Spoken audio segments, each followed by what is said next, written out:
She said it with a sly grin. One of those lopsided, smug grins that make you feel like you're the punchline, and you didn't even know a joke was being told.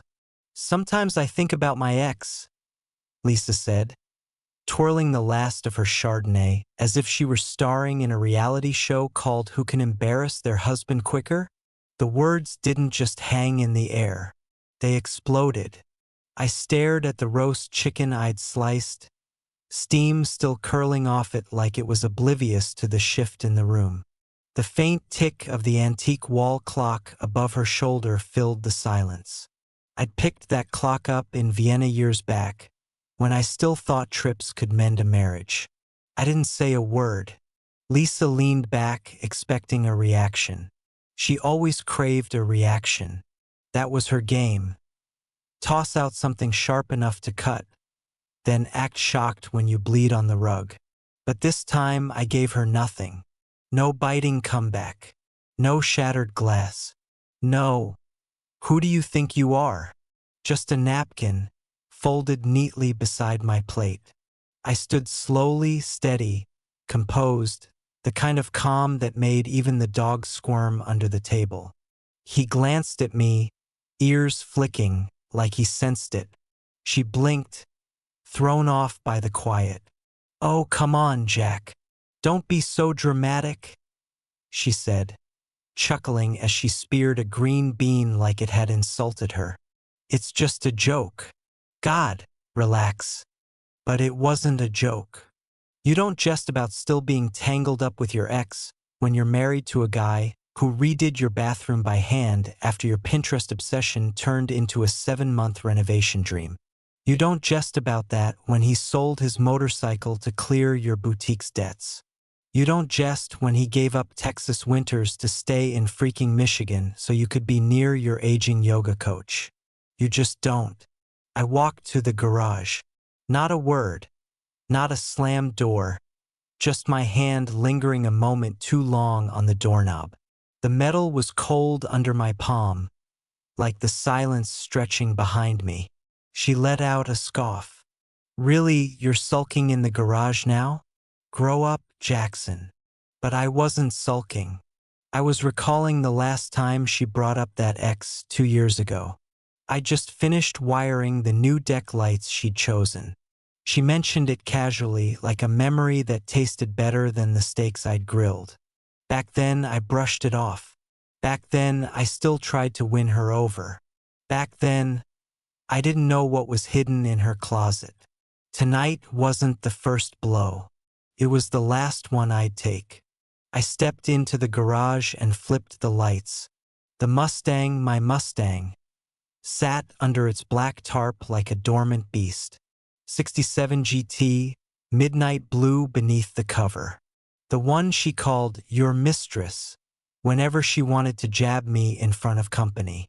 The one she told her sister she'd claim in the divorce. Obviously, except it wasn't obvious. I pulled the tarp back, traced my hand along the sleek fender, and turned the key in the ignition. A slow, intentional twist. The engine roared awake, like it had been waiting for me. I didn't slam the garage door. I let it glide up smooth and steady, like a curtain rising for the final scene. When I pulled out of the driveway without a glance in the rearview, I wasn't fleeing. I wasn't pouting. I wasn't lost. I was marking the moment I'd remember as the start of the end. Because sometimes a man doesn't need to yell. He just needs to leave quietly enough to make the silence scream. And when I saw the porch light flare on in my side mirror, her silhouette framed in the doorway, arms crossed, and heard nothing but my V8 slicing through the twilight, I knew she felt it. The shift, the unease, the dawning that the thing she thought was hers forever had started to slip away. First, she thought I was bluffing. She heard the Mustang growl to life and probably smirked into her wine, figuring it was some theatrical outburst, like I'd take a few pissed-off laps around the neighborhood, roll back in 15 minutes reeking of exhaust and ego, and apologize for the scene. But I didn't loop the block. I didn't come back. I didn't even ease off the gas. That engine, low, raw, unmistakable, was the sound of me shedding 31 years like dead skin. And for the first time in decades, the garage door stayed shut that night. The house fell silent after that. Not the cozy quiet of a lived-in home, but that unsettling, frozen hush, like a stage where the actor missed his line and the crowd can't tell if it's part of the show or a total breakdown. She texted seriously. Then again, 2 hours later, "Are you for real right now?" Then, "You're being ridiculous." No response from me. She called around midnight twice. I let it ring. She didn't leave a voicemail. I pictured her perched on the edge of the bed, arms crossed, still in that absurd silk robe with the monogram L. She used to tell her friends it stood for lust. I always thought it meant lie. She probably poured another glass and settled in, certain I'd crawl back by dawn. That's what narcissists do. They don't dread abandonment. They wave it off until it's undeniable. And oh, it became undeniable. Morning light slipped through the blinds like it was scared to touch her. She woke in my bed, still caught in yesterday's mess. No hum from the garage. No faint whir of coffee brewing. No morning news droning in the background. Just an empty side of the bed, colder than usual. She shuffled into the hallway.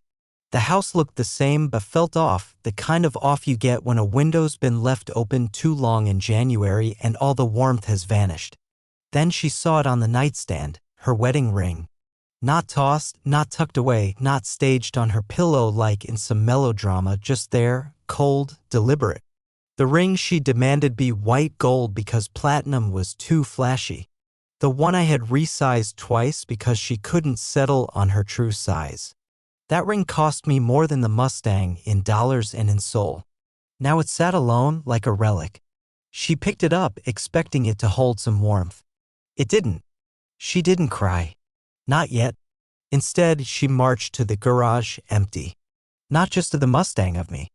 No spare jacket, no workbench mess, not even my extra keys. She yanked open the drawers one by one. Tools gone, manuals gone. Even the old photo of my dad helping me rebuild the carburetor, it wasn't on the pegboard anymore. I'd taken everything that mattered, left behind the clutter.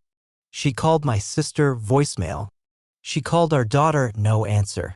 She called my best friend and asked if I was losing it. He said maybe, or maybe he just remembered who he is. That's when she started pacing, the kind where you fiddle with things for no reason, straightening coasters, checking the pantry twice, flipping on the TV and muting it instantly. She even tried calling her ex. Yeah, that ex. He didn't pick up. That night, she lit a candle in the den and sat like a soldier in a foxhole, waiting for the ground to quake, waiting for the storm to hit. But there was no storm, just silence. Because I wasn't coming back to yell. I wasn't coming back to bicker. I wasn't coming back to be reasonable while she played the victim. I wasn't coming back, period. The Mustang didn't just carry me away from her. It drove her straight into the one thing she feared more than a fight, being irrelevant. Day one, she thought she had the upper hand. She strutted through the house in stilettos inside, mind you, like she was walking a runway for no one but herself and a dog who wouldn't even glance her way. She cranked up music in the kitchen, louder than normal. Taylor Swift, naturally, always Taylor when she wanted to remind herself she was still that girl, as she'd say. She posted a filtered selfie from the salon, captioned "prioritizing me self-care vibes," and left a flirty comment on a years-old Instagram pic of her ex, the one with the Porsche and the very obvious wedding band. She wrote, still slaying, like she wasn't alone at the kitchen island, sipping wine from a teacup. She thought I'd see it, that I'd be holed up in some dive motel, scrolling her profile, regretting every second of freedom. But I wasn't watching her. I was erasing her. Day two, she got jittery. Still no call, no text, no "we need to talk" or "come home." Just digital void. She sent one last message before lunch. "I'm done with these games. This is immature." She meant you're immature. But the change in tone betrayed her.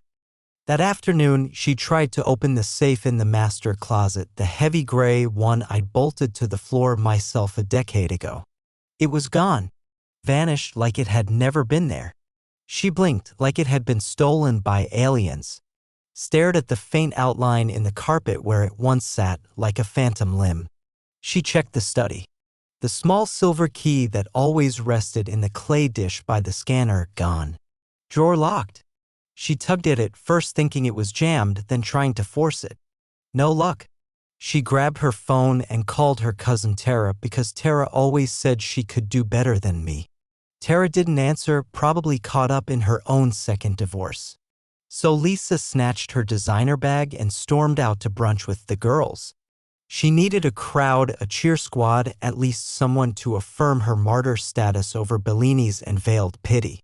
They met at that overpriced cafe she swore was our spot, even though I couldn't stand the menu. She ordered with a flourish, lobster omelet, endless peach mimosas, dessert. She even flirted with the waiter, 26, tops and clearly uneasy. Then the card declined. She laughed it off. That's odd. Tried again. Declined. The silence at the table turned razor sharp. You know that wordless shade women throw when someone's status slips? Yeah, that. She muttered something about identity theft and my husband messing with my cards. But her voice wavered because she wasn't certain anymore. She pulled out her backup card, the emergency one, the one I told her to save for actual crises. Approved just barely. When the bill came, she paid quick and left quicker. Back home, she stormed into the kitchen and ripped open the drawer with our shared documents. Except they weren't shared anymore. The folder with our joint tax filings missing. The packets with our bank statements gone. Even the sticky note with my old pin she'd stashed behind the spice rack was nowhere. She opened the fridge, no cream. She checked the cabinets, no tea. She stood in the middle of the kitchen and realized without fanfare, without a single cinematic crash, that she was in a house full of things that weren't hers anymore. Not because I took them, but because I'd stripped away the illusion they were ever hers. She slept in the spare room that night, alone. Not because she missed me, but because my side of the bed, cold, untouched, slightly dented, felt like it was taunting her. And for the first time in 3 days, Lisa felt it. Not guilt, not sorrow, but vulnerability. And that was something she'd never felt in this house before. The thing about being married to a woman like Lisa is she never thinks the quiet guy is a threat. She thought my orderly habits were just some quirky old man pastime. Like sorting drill bits or color-coding warranties meant I had too much time and too little nerve. She'd toss out her little barbs over cocktails with her friends. Jack's probably got a spreadsheet for his spreadsheets, or he double-checks deadbolts like someone's after his stamp collection. They giggled. I nodded. And while they rolled their eyes, I rearranged the entire game board behind their backs. 3 years ago, after my second heart scare and her fourth luxury handbag in 1 month, I met with an estate lawyer named Greg, the kind of guy who didn't blink when I threw around terms like irrevocable trust or contingency transfer clauses. He wasn't cheap, but Lisa had taught me cheap is costly when it comes to disloyalty. We mapped it all out. And I mean all of it.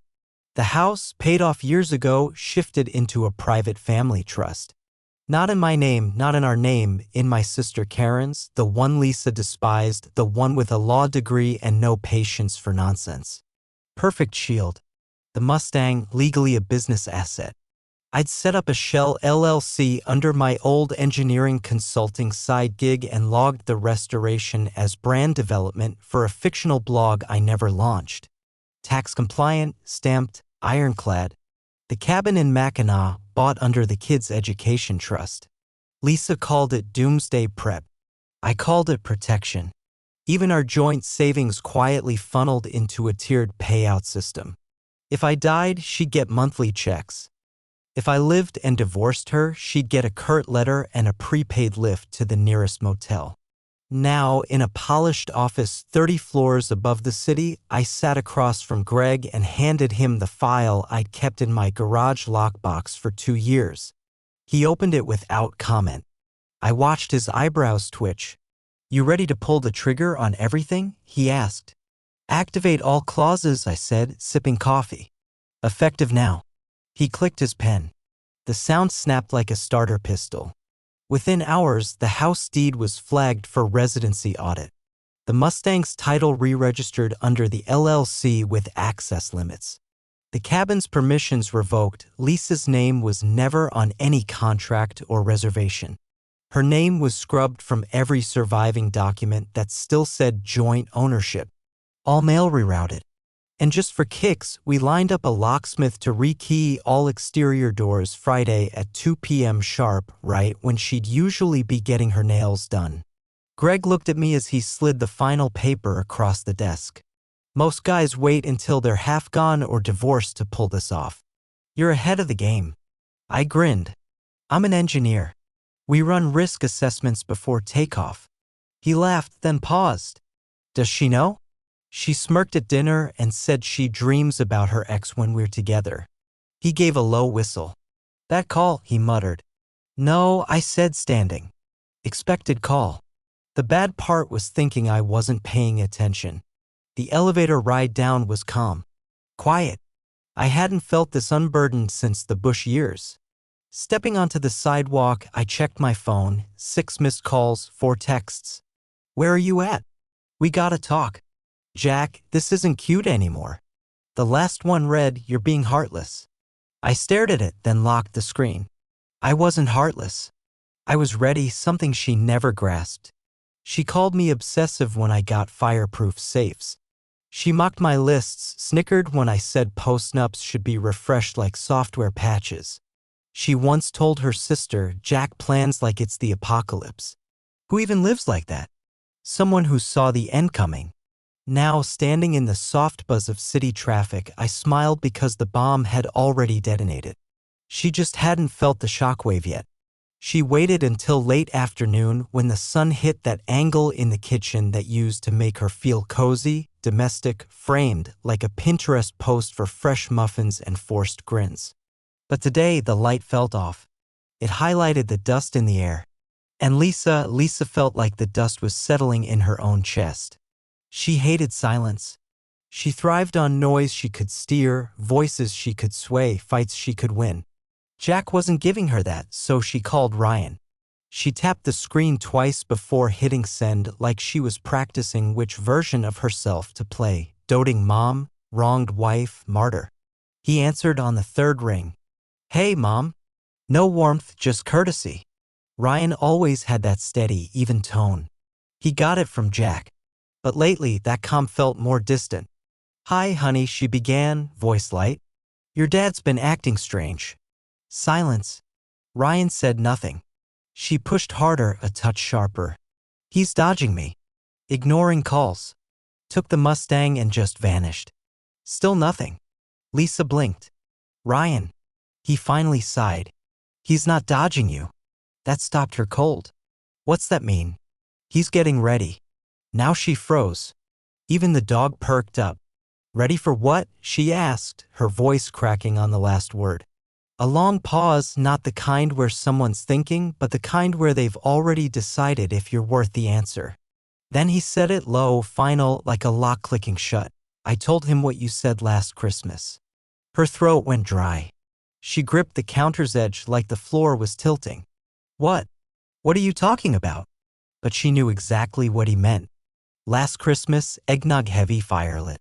Jack in the garage, fiddling with the fuse box because someone overloaded it again with her fancy holiday diffuser, and her sitting in the den with Ryan and his fiancée, Sarah, half a bottle in and loose-tongued. She laughed too loud, said something like, your dad used to have drive. Now he's just predictable. I should have stayed with Mark. He's still got spark. Then she added, your dad doesn't light a fire in anyone. Not even me. Ryan didn't smile. Sarah left for the bathroom early. Later, Lisa tried to laugh it off. You know, I'm just blowing off steam. That's what family's for, right? Apparently not. Ryan. She tried, voice fading. He cut her off. You said he was dull, a burden. that you were waiting for him to mess up so you could finally be done. She didn't recall saying it quite like that, but she didn't dispute it either. And you think he'd just let that slide? He added. I was tipsy, she snapped, dropping the softness. It was Christmas. No reply. Are you really siding with him? I'm not siding, he said. I'm remembering who taught me what loyalty means and who taught me how to act like it's there. Click. Call over. She stared at the phone, blinking, breathless. The room felt tighter, the walls nearer, the shadows deeper. She always thought Ryan was hers, emotionally, tactically. She was the fun parent, the impulsive one. Jack was just the schedule, the bank, the sermon.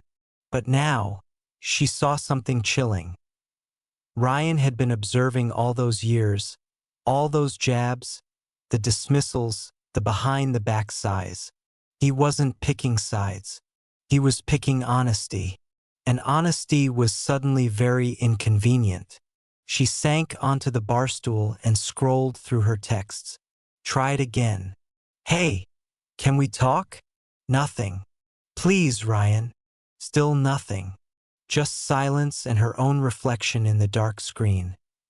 Worn, alone, and for the first time in years, unsure whose version of the story anyone would buy. She hadn't touched that side of the closet in months. It used to be his neatly arranged, color-sorted, shirts ordered by fit, ties coiled tight like little silk bullets. He even labeled the shelves. Who labels sock shelves? Jack did because, as she loved to quip at happy hour, my husband's obsessed with structure. It's his religion. Now it was bare, gutted, like a closet robbed by someone who knew exactly what to take and what point to make. But today something pulled her there. Not reason, not curiosity, something sharper, primal. That gut sensed something's wrong. She slid the mirrored door open, half expecting emptiness. But there it was, a cardboard box. No tape, no labels, just a box. Lisa knelt and dragged it out slowly, like it might snap or spark, set it on the bench and opened it with the care of someone unearthing a grave. Inside, order Jack's kind. Everything too precise, too intentional. A photo of their wedding day on top, edges worn but whole. She was stunning then. He looked young, earnest. A man in love who didn't yet know how cruel apathy could be. She pushed the photo aside. Beneath it, a manila folder with her name in his handwriting. Not Lisa, not L, no nickname, just Lisa Bennett. Archive. She opened it. First page, a printed screenshot. Her text from 3 years ago. A message to Mark, her ex. If Jack keels over tomorrow, I wouldn't even wear gray. He still thinks I care about his damn car. I fake it every time. He just shuts his eyes and calls it love. Her chest tightened. She turned the page. More messages. More dates. She gasped. What is this? They weren't just snippets. These were full logs, entire chats, painfully complete. Sent, received, emojis and all. Even the LOL reactions. Things she thought she'd erased forever after that scare last year when Jack asked, "Who's Mark?" And she laughed and said, "Old buddy, relax, detective." She flipped further. Sticky notes on some pages in his neat script. Keep this one. She lied on the 12th. Cross-check her story. Sent this on our anniversary night. Her hands trembled. She snapped the folder shut, pulse racing. Then she saw it, tucked in the box's corner like an afterthought. A folded note, one line. It's all backed up. She froze. Her first thought wasn't denial. It wasn't rage. It was dread because she knew he had the means. The old server in the garage. His habit of archiving everything just in case. The quiet, methodical way he tackled life, like a mechanic defusing a mine. And she had ridiculed that, called it neurotic, told friends he was one rogue flowchart away from building a fallout shelter. Turns out he didn't need a shelter. He was the fallout. She grabbed her phone and opened her messages, scrolled frantically. Nothing in her history. She'd wiped it clean. She'd been careful. But he'd been sharper. Suddenly she couldn't breathe. The closet felt like it was closing in. The air too heavy, the light too harsh, like a bulb in a holding cell. She slammed the box shut and backed away like it might lunge at her. No scream, no sobs, just a new, alien feeling spreading like smoke through her ribs, powerlessness, the kind she'd only ever seen in others, the kind she had, until this moment, believed herself above. And somewhere, he was holding the real copy, the master record, the one she'd never reach because it wasn't just proof. It was leverage. And she had just realized she was the risk. She heard the rumble before she saw him. That distinct low growl of the '67 Mustang, gliding down the street like a wolf through tall grass. It pulled into the driveway with the same steady confidence she used to mock.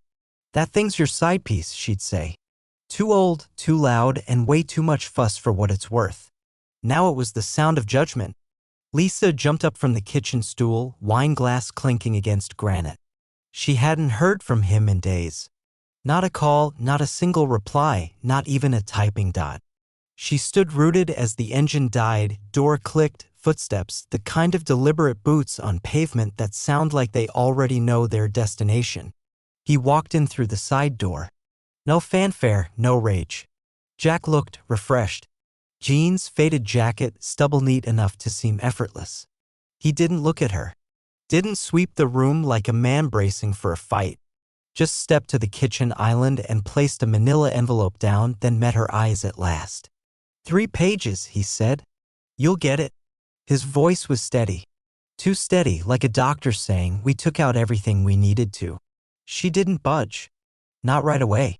A part of her still clung to the idea this was the start of some grand gesture, a desperate bid to patch their crumbling foundation.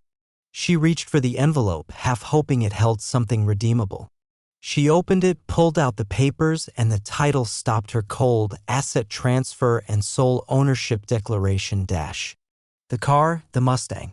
He was officially claiming it through the LLC she vaguely recalled signing off on years ago, some dull tax loophole she dismissed during one of his tedious money talks. She scanned the pages, title records, registration details, and a notarized letter from her husband, now the engineer of her unraveling, to avoid future disputes and confirm exclusive ownership. Her hands shook. You can't do this." "That car," he cut her off. "Not loud, just done. You never asked whose name was on the title." She blinked. "You said you'd take it in the divorce. Called it your prize. I made sure you couldn't." Then he turned, heading for the door without waiting for her outburst. But she gave one anyway. "You jerk," she yelled, her voice splintering as it bounced off the kitchen walls.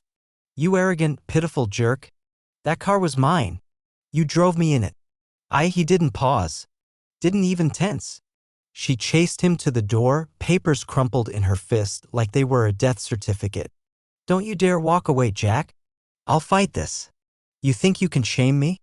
He stopped, hand on the knob, then turned just enough for the light to catch his face. "No," he said quietly. "That was never the plan. But it's a nice bonus." He walked out, steps measured, slid into the driver's seat like the car had been waiting for him. She stood at the front door, fuming, clutching that envelope like it might combust if she let go. The Mustang growled awake. It didn't squeal. It didn't lurch. It rolled, backing out with precision, tires grazing the curb's edge. And then he was gone. The house fell silent again. But this time it wasn't charged. It was clinical. She stood there for minutes, staring at the empty driveway because that was supposed to be her victory, the trophy she bragged she'd keep. "Even if the marriage tanks, I'll get the house, the car, and half his savings." He's too soft to push back. Turns out softness was just a mask. And the Mustang wasn't a prize. It was a signal. and she'd just been handed the decoder. She came back from shopping with 3 bags and a forced confidence. Hair freshly styled, nails repainted in that deep red she wore when she wanted to reclaim her edge. Oversized sunglasses, sleek heels. She strode up the driveway like it was still her stage, her kingdom. She didn't notice the small black security camera above the garage until it flashed red. Then again at the front door. Flash. Flash. New, discreet, deliberate. She paused just for a moment, slid her key into the lock like she was still the queen of the house. Turned, nothing. Frowned. Turned again, firmer. Click. No movement. She stared, puzzled. Tried the key again. Pushed, pulled, jiggled, still locked. That's when it started to hit her, not all at once, but a slow, creeping realization that the game had changed and no one had warned her. She pressed the doorbell. Silence. She knocked gently at first, then harder. Nothing. Lisa stepped back from the porch, heart pounding louder than she'd admit. Looked around, hoping for a note, an explanation, anything. That's when she spotted him down the street, 2 houses away, parked under the shade of an old oak. Jack's truck, window down, arm resting out, calm as ever. He wasn't watching her, not out of shame, but out of disinterest. He was talking to someone, probably his sister Karen, judging by the posture, chuckling, even a faint half-smile on his face, like he'd finally gotten the punchline. She took a step toward him. He didn't react, didn't glance, just kept talking. She was a ghost. Then came the tow truck, right on schedule. It pulled onto the street like a quiet enforcer, amber lights pulsing, slow, official. Lisa watched, horrified, as it stopped in front of the house. 2 men stepped out. They didn't ask questions. Didn't knock. They walked up the driveway like it was routine. One opened the door to the white Audi, her car, and the other started hooking up the wheels. She dropped her bags. Hey, that's my car. The taller guy didn't look up. It's registered under the LLC, he said, glancing at his tablet. Owner's authorization. Paperwork's clean. I live here, she snapped. He looked at her. Not according to the records. She glanced around. The neighbors were peeking now. That woman from across the street, the one who used to praise her roses, stood behind her blinds, phone in hand, eyes wide. Lisa turned back to Jack, still parked, still composed, still not looking. She could feel her world shrinking, like the ground beneath her was collapsing in neat, pre-measured pieces. One of the movers picked up her shopping bags and set them carefully on the porch. Didn't want these to go bad, he said. She wanted to scream, to throw something, shatter something, demand the world acknowledge her as the center again, but nothing budged. Not the door, not the man, not even the damn dog behind the window who used to growl at strangers and now didn't even notice her. The Audi rolled away. The tow truck rounded the corner and was gone like a sleight of hand. And Lisa, she was left standing in front of a locked house, holding nothing but her purse, her ego, and a growing dread. Jack hadn't just walked away. He'd evicted her from her own illusion. And worse, he'd done it legally, silently, with enough poise to make it seem like it was always meant to end this way. Because in his world, order was king and chaos was never welcome back. They met at the old diner downtown, Vinny's, the one with the flickering lights and creaky stools that Lisa always refused to enter because cheap coffee means cheap standards, which is exactly why Jack picked it. Just him, Ryan, and Claire. No partners, no Lisa. He booked a booth in the corner, far from the door, where the clink of spoons and faint hum of Johnny Cash wouldn't disrupt what needed to be said. He got there early. Always did. Sat with a black leather folder beside his coffee mug and a look on his face that wasn't vengeful or smug, just complete. Claire arrived first, mid-30s, poised, always courteous, but with her mother's knack for appearances. Ryan showed up a few minutes later. Same wary stride he had as a kid when he broke a lamp and hoped Dad wouldn't notice. They didn't know why he'd called them. They figured it was about the split, maybe a clumsy lead-in to a divorce announcement, maybe a regretful plea. But when they sat, Jack skipped the small talk. No, how's the job? No, how are the kids? He set his phone on the table and pressed play. The audio was short, 30 seconds, max, but it was enough. Lisa's voice, clearly buzzed, floated into the space between them. Jack, God, I settled. You think I wanted this? I wanted Mark, but I was pregnant, and Jack was safe like a damn airbag. You don't fantasize about airbags, do you? Then laughter. Not hers, a friend's, stifled, awkward. Claire's face dropped first. Her knife paused mid-cut. Ryan blinked and looked down. Jack let it play out, then tapped the screen to stop it. Silence. He looked up, composed. I found that 4 months ago. Didn't listen until last week. Neither kid spoke. He went on. She always said I was too careful, overplanned. Truth is, I was hesitating. I waited because I didn't want to leave a wreck. He opened the leather folder, pulled out 2 sets of documents, and slid them across the table. One for each of you. Trusts, college funds for your kids, healthcare proxies, property transfers. Claire finally spoke. Dad, what's this? I'm tidying up, he said. Not dying. Just done faking it. Ryan stared at the papers. She doesn't know about this. She will, Jack said. When the air gets thick. They sat in silence again, not because they lacked questions, but because the answers were clear.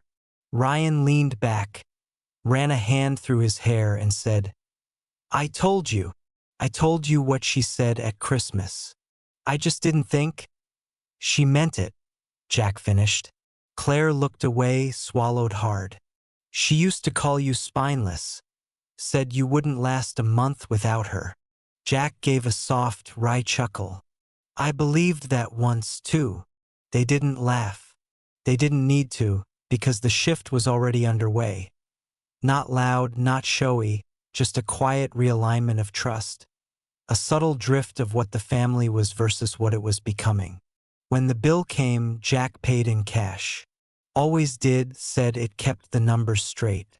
They hugged at the door, tentative, but warmer than they'd been in years. And when he drove off, he didn't look back, because that night wasn't about a fight. It was a recalibration. He'd spent 3 decades letting Lisa shape the story of who he was. Now he had the final cut, and the kids saw the truth in the margins. She didn't hear the knock because there wasn't one. No heads up, no call, just a faint thud, paper against glass. Sometime after dawn, Lisa woke in the spare room again, wrapped in a blanket that smelled like mothballs and stale fabric softener. The mattress still held the dent from Jack's old travel bag, the one he used for work trips years ago. Now it just glared at her, like a silent rebuke. She shuffled into the hallway, eyes gritty, throat dry. An odd, wrong stillness filled the house. Not calm, but empty, like the hush after a fuse blows. That's when she saw it. A slip of yellow under the front door. She opened it, and there it was, taped to the glass, crisp as ever, with Jack's handwriting in the top corner, like he couldn't help but organize even her ruin. Notice to vacate, 72 hours. Tenant status revoked by primary trustee. Occupancy rights terminated as of this morning. This is not a discussion. This is a directive. It wasn't jargon. It was a blade. Her hand shook as she peeled it off. Clipped behind it a photo, one she'd never seen. Jack, smiling. Not the tight smile he wore for gatherings or obligation, but a real smile, leaning against the Mustang in front of her. No, his house. Ryan on one side, Claire on the other. They all looked okay, content even. She wasn't in it. She wasn't even holding the camera, because she hadn't been asked. And that was the moment it sank in. Not the legal notice, not the locked accounts, not the deadbolt she couldn't turn. It was that photo. Because Lisa had always believed she was the core, the light, the reason. She wasn't. She was the caution tape on a life that used to be his. Now he didn't need her to finish the frame. She gripped the doorframe as her knees buckled. Her stomach churned, not in sorrow, not even in rage, but in clarity. She'd mocked the Mustang, called it his midlife crisis, his antique, the thing he held onto like a kid refusing to grow up. But the Mustang wasn't the symbol of Jack's flaws. It was his lifeline.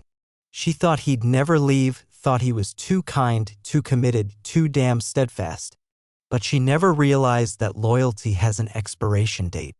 And Jack had let it lapse. He left no keys, no trace, no maybe later note, just documents. Precision. A picture she wasn't in. She stepped back inside slowly, the way someone moves when they realize no one's watching them. The walls looked different, too stark, too bare, like someone had wiped away every memory she'd ever twisted and erased it. She sat in the same kitchen where she once teased him for checking the smoke alarm twice, where she once mused out loud about someone who wasn't her husband. No, she couldn't recall that man's name. But she remembered every silent moment Jack had spent observing, waiting, not reacting because he wasn't weak. He was exact. And the final turn of the key, that wasn't the lock sealing behind her. It was the moment she realized she had never truly known who Jack was. Not the quiet problem solver, not the dependable spouse, not even the wounded man.